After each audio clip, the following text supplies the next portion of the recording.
여러분, 한 주간 어떤 시간을 보냈나요? 여러분, 이제 방학을 했다고 전도사님이 들었어요.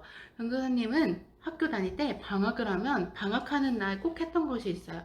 그것이 뭐냐 하면 동그랗게 생긴 시간표를 만드는 것이었어요. 그래서 몇 시에 일어나고 몇 시에 밥을 먹고 그거를 다 계획했던 재미가 있었습니다. 여러분, 우리에게 주어진 시간이 방학이라고 해서 또 학교를 안 간다고 해서 허투루 사용하고 낭비하면서 지내면 안 된다는 것입니다. 왜냐하면 우리에게 주어진 이 시간이라는 것 또한 하나님이 주신 선물이기 때문입니다. 여러분, 우리에게 주어진 시간을 아끼고 계획하며 지혜롭게 사용하는 것 또한 하나님께 굉장한 영광이 된 삶이 될 수 있다는 것입니다. 하나님께 영광을 돌린다는 것은 결코 어려운 일이 아닙니다. 우리의 삶 속에서 충분히 할 수 있는 일이 바로 하나님께 영광을 돌리는 삶인데요. 그 중에 우리가 중요하게 기억해야 하는 것은 바로 이 시간이라는 개념입니다. 오늘은 전도사님과 함께 이 시간이라는 개념에 대해서 이해하고 어떻게 하면 하나님 앞에서 거룩하게 이 시간을 사용할 수 있는지 한번 알아보도록 하겠습니다. 여러분, 시간이라는 개념은 창세 전부터 요한계시록까지 성경을 쭉 읽어나가다 보면 굉장히 중요한 역할을 하면서 기록이 되어 있습니다. 시간은 참 중요한 것인데요. 여러분, 시간을 표현하는 단어들이 어떤 것들이 있는지 아십니까? 시간을 벌다, 시간을 쓰다, 시간을 아끼다, 시간을 내다 라고 표현을 하잖아요. 그런데 이것을 보면 돈이라는 개념을 표현할 때도 동일한 표현을 씁니다. 예를 들어서 시간을 벌다, 돈을 벌다, 시간을 아끼다, 돈을 아끼다, 시간을 쓰다, 돈을 쓰다.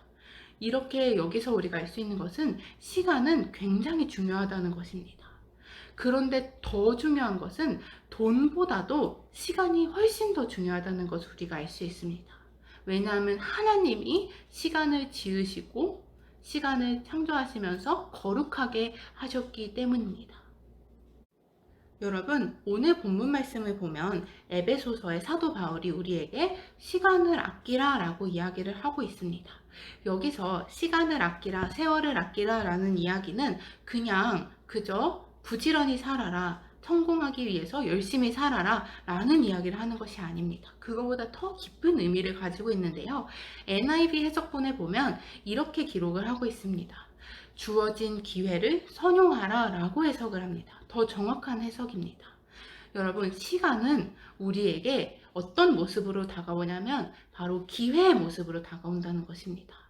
우리가 주어진 24시간의 이 시간은 매 순간이 기회의 모습으로 다가옵니다. 하나님을 만날 수 있는 기회, 말씀을 알아갈 수 있는 기회, 전도할 수 있는 기회, 영혼을 살릴 수 있는 기회의 모습으로 우리의 삶 속에 24시간이 주어진다는 것입니다. 이 모든 순간이 기회인데 이 기회를 잡아서 하나님께 영광이 될 수 있도록 사용하라 라는 것이 바로 본문 말씀에 사도 바울이 하고 있는 이야기입니다. 여러분의 24시간은 어떤 모습입니까? 여러분에게 지금 주어진 24시간은 매 순간이 기회입니다. 하나님 앞에 거룩한 기회입니다. 그런데 그 기회를 그냥 아무것도 하지 않고 잡지 않고 흘려보내는 사람들은 어리석은 사람들입니다. 그러나 이 순간순간을 기회로 생각하고 소중히 생각하고 어떻게 하면 주님께 영광이 되는 선택을 할 수 있을까? 어떻게 하면 나에게 주어진 시간을 주님이 기뻐하시는 시간으로 사용할 수 있을까? 라는 고민을 하면서 24시간을 살아가는 사람들은 바로 하나님이 원하시는, 하나님이 찾으시는 지혜로운 한 사람이라는 것입니다. 지금 이 말씀을 듣고 있는 여러분들 모두가 이 지혜를 가지고 우리에게 주어진 시간을 허투루 흘려보내는 것이 아니라 주님께서 기뻐하시는 삶의 모습으로, 영광이 되는 삶의 모습으로 귀하게 사용하시는 여러분들이 되시기를 주님의 이름으로 축복합니다.